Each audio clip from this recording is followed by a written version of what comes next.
अस्सलामु अलैकुम वरहमतुल्लाहि वबरकातुहू। उम्मीद है जी तमाम दोस्त खैर आफ़ियत से होंगे। ज़िंदगी में कभी कभी हमारे जहन में ये सवाल आता है कि हम कौन हैं, हम कहाँ से आए हैं, हमारी ज़िंदगी का जो मकसद है वो क्या है।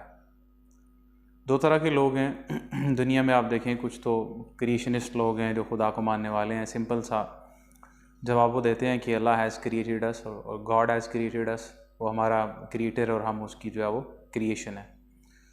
लेकिन जो लोग खुदा को नहीं मानते, एथियस्ट या मुल्हिद लोग, वो कहते नहीं ये मज़हब वालों की ये एक कहानी है, इसके अलावा ये कुछ भी नहीं है। कि जो कहानी इन्होंने बनाई हुई है कि अल्लाह ने आदम अलैहिस्सलाम को पैदा किया और आदम से फिर सारी जो है इंसानियत को पैदा किया।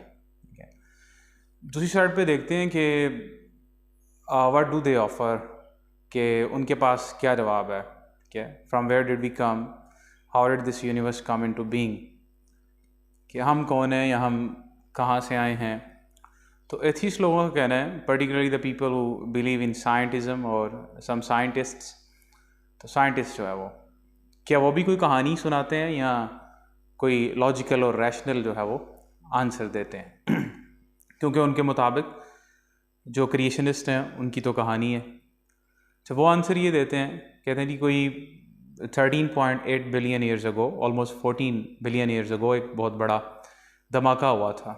धमाका क्यों हुआ था, why, where, how, we don't know exactly, लेकिन हम ये अस्यूम करते हैं, हम ये मानते हैं कि एक बहुत बड़ा धमाका कोई 14 बिलियन साल पहले हुआ था, जिसको साइंस बिग बैंग कहती है। और किस चीज़ से हुआ था? The answer that it came from nothing, ये पहले कुछ भी नहीं था।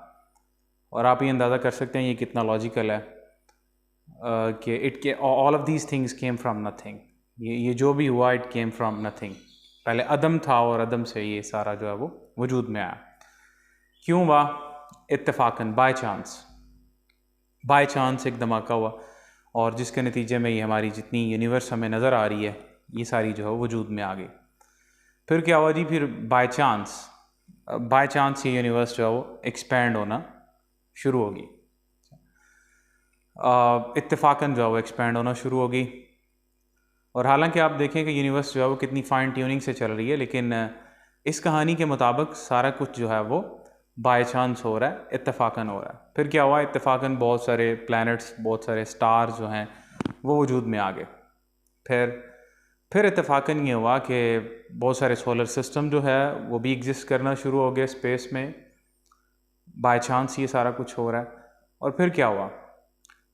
फिर इत्तेफाकन कहते हैं कि जैसे बहुत सारे सन्स हैं स्पेस में, तो हमारा ये जो सन है इसके पास एक सेकंड स्टार इसके पास आया और उसकी वजह से सन जो है वो इसके कुछ हिस्से टूट गए और उन हिस्सों ने जो है वो सन के अराउंड रिवॉल्व करना शुरू कर दिया। और ये क्यों हुआ? इत्तेफाकन ये हुआ। इत्तेफाकन यूनिवर्स जो है वो वजूद में आई है। इत्तेफाकन सारे प्लैनेट्स बने हैं, इत्तेफाकन सोलर सिस्टम्स बने हैं, इत्तेफाकन गैलेक्सीज़ बनी हैं और इत्तेफाक से फिर हमारा ये सोलर सिस्टम भी वजूद में आ गया। और फिर इत्तेफाक से हमारी जो अर्थ है ये यूनिवर्स के उन नैरो बेल्ट्स में एग्जिस्ट कर रही है जहाँ पे टेम्परेचर जो है वो मॉडरेट है या जहाँ पे लाइफ जो है वो एग्जिस्ट कर सकती है। तो ये सारा कुछ without any design, without designer, ये सारा कुछ जो है वो हो रहा है। इत्तेफाकन फिर जो ये प्लैनेट था हमारे सोलर सिस्टम में, अर्थ, ये कूल डाउन होना शुरू हो गया। और उसके बाद फिर क्या हुआ? और उसके बाद जब ये कूल डाउन हो गया और यहाँ पे जितनी फिर इत्तेफाकन यहाँ पे लाइफ के लिए जो नेसेसरी कंडीशंस होती हैं वो भी यहाँ पे वजूद में आ गई। इत्तेफाकन बाय चांस ये सारा कुछ हुआ।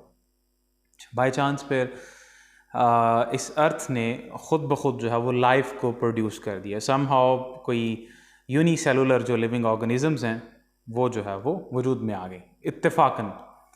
और फिर इत्तेफाक से, क्योंकि कहानियों में ज़्यादा इत्तेफाक ही होते हैं, तो इत्तेफाक से फिर जो वो यूनिसेलुलर थे वो मल्टी सेलुलर में कन्वर्ट हो गए।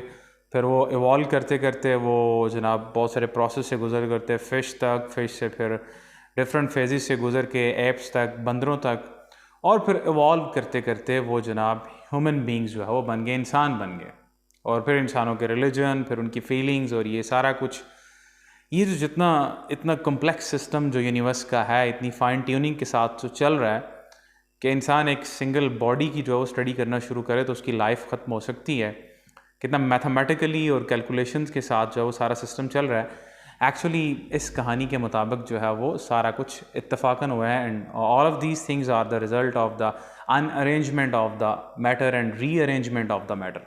धमाके से और फिर सारा कुछ इत्तेफाक से हुआ। ये दोनों चीज़ें आपके सामने हैं और आप ये डिसाइड कर सकते हैं कि which seems more logical to you, आपको कौन सी जो वो ज़्यादा मंतकी और अकली लगती है।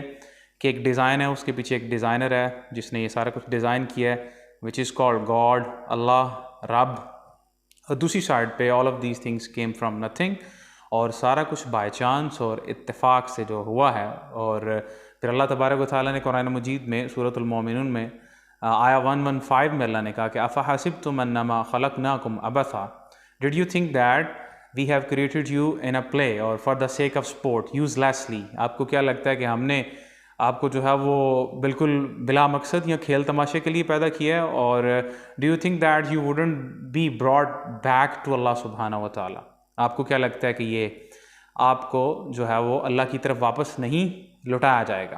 ठीक है, तो ये जो एक तो बच्चों वाली कहानियाँ होती हैं ना, ये बड़े इंटेलेक्चुअल लोग हैं, जो साइंटिस्ट लोग हैं, वो उनकी कहानी है। ये स्टोरी सुनाई है कि पूरी हम कौन हैं, हम कहाँ से आए हैं। और एक्चुअली ये जितना कॉन्सेप्ट है, इसका मतलब ये है कि फिर we have no purpose of life. अगर if you believe in this theory और दिस कॉन्सेप्ट, अगर इसको हम मानते हैं तो इसका मतलब है कि we don't have any hope, any ultimate value, any purpose of life. There is no difference between animals and us. और सारे का सारा जो रिज़ल्ट है वो all of these things are the result of rearrangement of the matter. There is no difference between me and this table. There is no difference between me and the animals. और जितनी भी चीज़ें उनमें कोई फ़र्क नहीं है। लेकिन इंसान के पास कोई वैल्यू नहीं है, इंसान के पास कोई होप नहीं है, और इंसान के पास कोई पर्पज़ ऑफ लाइफ नहीं है, और इंसान के पास कोई मॉरल कोड भी नहीं है। आप किसी को मारना चाहते हैं तो मार दें, किसी का रेप करना चाहते हैं तो कर दें, किसी को कत्ल करना चाहते हैं तो कर दें। ये सारे का सारा नतीजा निकलता है इस कहानी का, जो कहानी हमारे साइंटिज़म को मानने वाले लोग जो है, जिस पे बिलीव करते हैं कि there is no God, there is no creator, और ये यूनिवर्स जो है वो it came from nothing, it created itself. इस यूनिवर्स ने खुद ब खुद ही अपने आप को पैदा किया है, और सारे रिजल्ट जो हैं वो इसी चीज़ के हैं। तो ultimately we can not trust our rationality because it's also the result of rearrangement of the matter. अगर ये सारा कुछ बेतरतीबी का नतीजा है तो फिर हम अपनी रैशनैलिटी पे, अकल पे, हम अपनी विजडम पे भी ट्रस्ट नहीं कर सकते। और ख़ास तौर पे जो एथियस्ट्स हैं उनकी विजडम पे हम ट्रस्ट नहीं कर सकते। उनको भी चाहिए कि वो अपने एथीज़म को जो है वो फैलाने के लिए अकली दलाइल वगैरह और लॉजिक, इन चीज़ों की बात ना करें, बल्कि कोई मकसद ही नहीं बनता इल्हाद को या एथीज़म को फैलाने का। अगर हम इस कहानी को मानते हैं तो फिर हमारी ज़िंदगी का मकसद ये है। अब चॉइस जो है वो हमारी है कि हमने किस बात को मानना है। कि एक तरफ एक लॉजिकल चीज़ है कि every design has its designer, and the most complex design of this universe it was designed by Allah सुब्हानहू व तआला। और दूसरी तरफ जो है वो आपके सामने है, जिसमें कुछ भी नहीं है, जिसमें जो इस चीज़ का भी आंसर नहीं करती कि हम कौन हैं, हम कहाँ से आए हैं, हमारी ज़िंदगी का मकसद क्या है। दोनों चीज़ें हमारे सामने हैं, लेकिन फिर भी हमारे साइंटिज़म पे बिलीव रखने वाले वो इस बात पे मुसर हैं कि यार नहीं, ये कहानी ठीक है।